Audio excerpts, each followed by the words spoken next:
This was a vision by Shirley Tilghman and her committee to bring the arts to the forefront of the campus. We all know in the Renaissance, all the arts were together, right? We've forgotten that today. So the idea to bring this Center for the Arts forward and have everyone encounter dance, encounter theater, encounter poetry, encounter music, this is a very important gesture that has a larger philosophical goal over the whole idea of education. Arts are integral to our role as humans, as learners, as becoming empathetic, as becoming social activists, as becoming creative thinkers. And, I knew the spaces were going to be gorgeous, but I didn't realize what it would feel like walking off the dinky and having this monument to the arts. We knew we wanted to present a new front door for the university and for the arts at Princeton. And so the project started with understanding the courtyard typology that makes up the Princeton campus, which is a three-sided courtyard that opens to the landscape and shaped by a series of portals. And we wanted to transform that into a 21st century expression of that. And so you'll see the building is able to be approached and porous from many different directions. And you're actually able to catch glimpses into the arts and into the programs. So you get these wonderful invitation views to increase the visibility to the arts and sort of allow for chance encounters with the arts. So the three buildings that make up the quadrangle each have their own separate idea. For the dance and theater building, the concept is a thing within a thing. This building, which is dedicated to the arts, is about embedded, and the music building, the concept is suspension. The three buildings are all sheathed in Lecce stone, so there's a coherence to the whole, but inside each one is different. They have their special identity within.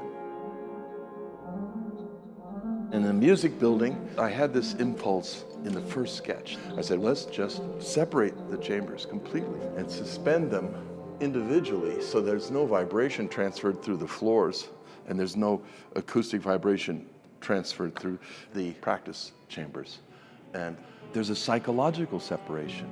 You feel like you're in your own cabin in the sky. And the fact that you can see through the whole building here, you can feel this embrace of the distant horizon.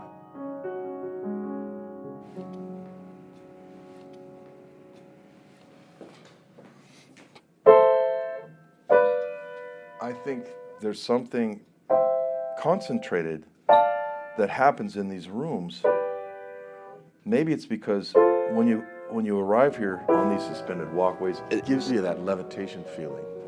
And the way this building is structured is counterintuitive. Instead of going the short dimension, the beams go this way so that these practice rooms can hang on the structure. That meant these two facades saw just a glass skin, and that's also suspended on cables.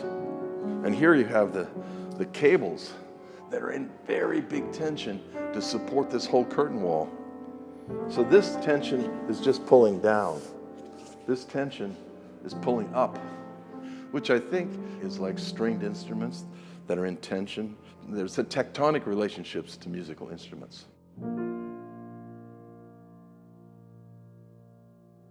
This building, which is dedicated to the arts, is about embedded. This stone tower, which connects on an axis to the campus, is embedded in this glass, which holds the gallery.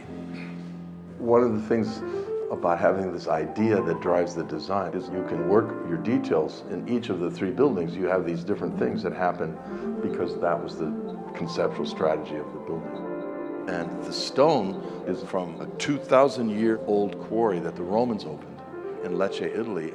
And one of the things that I find really exciting today is the ability to make very sculptural and crafted elements in architecture via direct connection from our computers in our office to the cutting machine. You can get this level of detail like medieval crafts detail, but it's done with technology.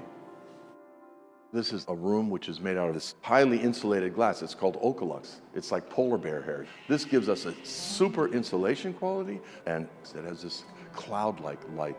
And the dancers that were up there, they said, oh, it's so beautiful. It's like standing in the clouds. You can see here the liquid light coming from a skylight under 10 inches of water, so it dances with the sunlight and the refraction, and it has a different feeling all through the day, all through the seasons, and whether or not the wind is blowing. So we're really connected to nature above. With the Forum, we have a black box theater, a dance theater, and an orchestra space all on the same floor and just right across from one another. That can provoke a lot more collaboration, which is the most important thing about being an artist, is by communicating. Even the Forum itself can be considered to be a performance space. I think that's kind of like the brilliance of it all. And it also opens to the community because there's the door to the campus right there. This is a place where people from the community can come in and mingle with people from the campus. And over there might be someone from the orchestra, and there might be dance rehearsal people over here, there might be some black box people over here, and there might be some engineers that just are passing through here to get a coffee.